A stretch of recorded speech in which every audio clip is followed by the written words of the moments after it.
हाँ, पिछली वाली वीडियो तो इंटरप्ट हो गई तो please don't mind. I will start again where I left in last video. ठीक है? So let's start without wasting our time. The Supreme Court said that the statement Constitution of India derives its power from the people directly is a legal fiction but not a conclusion. मतलब कि ये सिर्फ लिखा हुआ है कि कहीं पे हाँ कि लिखा हुआ नहीं है कि एक मिथ है कि हाँ अपने लोगों से ही ये पावर लेता है, लेकिन ऐसा कहीं लिखा हुआ नहीं है। The assumption which can not be challenge और टेस्टेड इन द कोर्ट। आज तक मतलब ऐसा कहीं चैलेंज भी नहीं किया गया कि हाँ ये एक ऐसा क्या बोल सकते हैं, ये एक ऐसा मिथ है जिसको चैलेंज नहीं किया जा सकता। ये एक ऐसी चीज़ है जिसको मतलब ये नहीं कह सकते कि नहीं ऐसा कुछ नहीं है। तो मतलब ये हो गया कि प्रियम्बल ये पावर अपनी कहाँ से लेता है, लोगों से लेता है। Constitution drive it's power from the people directly, it's a legal fiction. मतलब कि ये लिख लीगली फिक्शन है, मतलब फिक्शन का मतलब मान लो एक मिथ है, एक लीगल मिथ है जिसको फॉलो करना ही पड़ेगा। बट एक कंक्लूसिव अजम्पशन, एक conclusive assumption which can not be challenge, इसको चैलेंज भी नहीं कर सकते। And it can not test in the court of law, मतलब कि इसको चैलेंज नहीं कर सकते किसी भी कोर्ट में कि हाँ भाई प्रियम्बल ऐसा नहीं है, ऐसा है, ये क्या कुछ भी, मतलब हम कोर्ट के अंदर इसको चैलेंज नहीं कर सकते। चलो आगे देखते हैं इसके।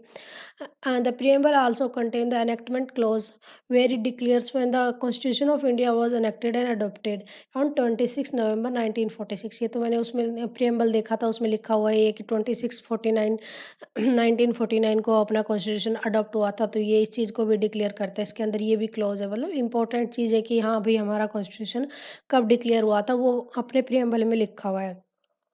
It contains the ideal and aspiration of the people of India, मतलब कि इसके अंदर जो आइडियल्स हैं और जो एस्पिरेशन है वो सब चीज़ें लिखी हुई हैं कि वो क्या होनी चाहिए इंडिया के लिए, इंडिया के पीपल्स के लिए क्या होना क्या चाहिए, कि किस बेस पे अपना वो बनना चाहिए, प्रियम्बल बनना चाहिए। ठीक है? मतलब अपना कॉन्स्टिट्यूशन बनना चाहिए। देखो इसके 5 आइडियाज़ हैं जो हमने स्टार्टिंग में देखे थे। ठीक है?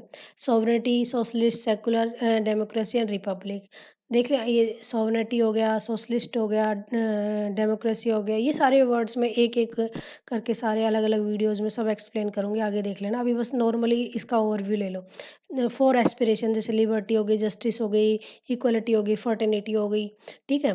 फ्रेटर्निटी में तुम भाईचारा, इक्वल में सब बराबर है। जस्टिस मीन्स सबको इकोनॉमिकली, सोशली एंड पॉलिटिकली सबको जस्टिस है, कि ऐसा कुछ नहीं है कि अमीर आदमी को जस्टिस नहीं मिलेगी, गरीब आदमी को मतलब गरीब आदमी को जस्टिस नहीं मिलेगी, अमीर को मिल जाएगा, ऐसा कुछ नहीं है। ठीक है? लिबर्टी, सबको पास राइट है कि जो मन चाहे वो पढ़ सकते हैं। जो भी मतलब ये लिबर्टी अपने फंडामेंटल राइट के अंदर भी है, उसको वहाँ पे भी एक्सप्लेन करेंगे, यहाँ पे भी करेंगे। सॉवरेन का मतलब हो गया कि जो सॉवरेन कंट्री है, जो अपना खुद का डिसीजन खुद ले सकती है, किसी के दबाव में आके किसी के ऊपर डिपेंड नहीं है।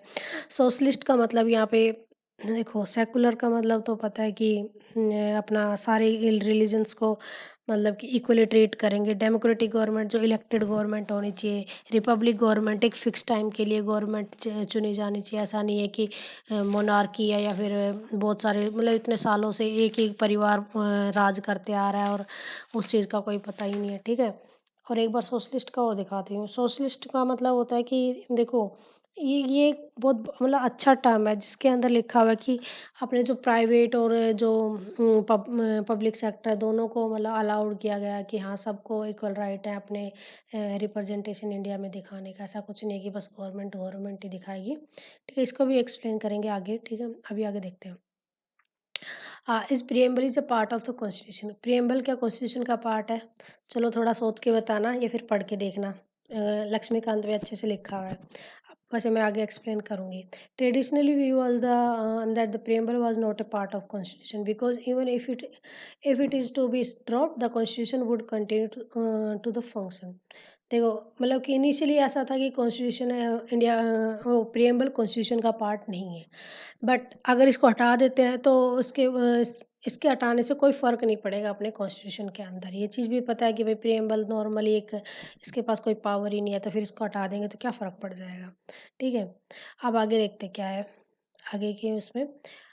Further, unlike the Constitution, preamble does not confer any power organ of the state and nor its limit the power and therefore preambles has the limited role to play the constitution। मतलब ये चीज़ तो मैंने बता दी, इसके पास कोई power ही नहीं है, चाहे कितना भी मतलब वो कर ले, क्या बोलते हैं इसको, प्रियम्बल के पास कोई पावर नहीं है और ना ही ये कॉन्स्टिट्यूशन क्या मतलब सबॉर्डिनेट है कॉन्स्टिट्यूशन के। ऐसा नहीं है कि कॉन्स्टिट्यूशन इसके सबॉर्डिनेट मतलब अगर कुछ क्लैश होता है कॉन्स्टिट्यूशन को मानेंगे ना कि इसको मानेंगे, ठीक है। सुप्रीम कोर्ट इन री Barbari case 1960 held that preamble was not a part of constitution. Barbari case ये बहुत इंपॉर्टेंट, इसको आगे एक्सप्लेन करेंगे, ठीक है। इसके अंदर क्या है कि देखो मतलब वैसे डिटेल में आगे एक्सप्लेन करेंगे, ओवरव्यू ले लेते हैं यहाँ पे, ठीक है। It is not a part of the constitution, मतलब preamble is not a part of constitution in रीबार्बरी case.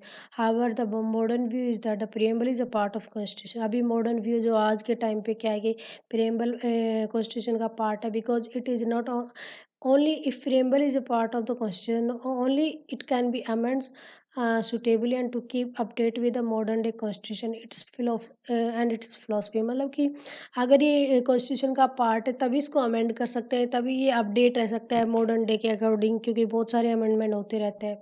वेरेज in Kesavananda Bharti case, ये बहुत इंपॉर्टेंट केस है, सच में बहुत ज़्यादा इंपॉर्टेंट केस है। Versus Kerala case in 1973 it held that the preamble is a part of constitution. इसके अंदर इस केस में सुप्रीम कोर्ट ने बताया था कि विच वन इज़ द मतलब कि बेसिक इसने एक वर्ड डिफाइन मतलब एक वर्ड निकाला था, वो था basic constitution, basic part of constitution. मतलब कि अगर अपना basic structure of the constitution मतलब उसको आप वो नहीं कर सकते, अबॉर्ट नहीं कर सकते, कोई गवर्नमेंट के पास राइट नहीं है, तो वो सब है इसमें, मतलब बहुत इंपॉर्टेंट है। इस केस के अंदर बोला preamble is a part of constitution. Thank you so much, please subscribe my channel.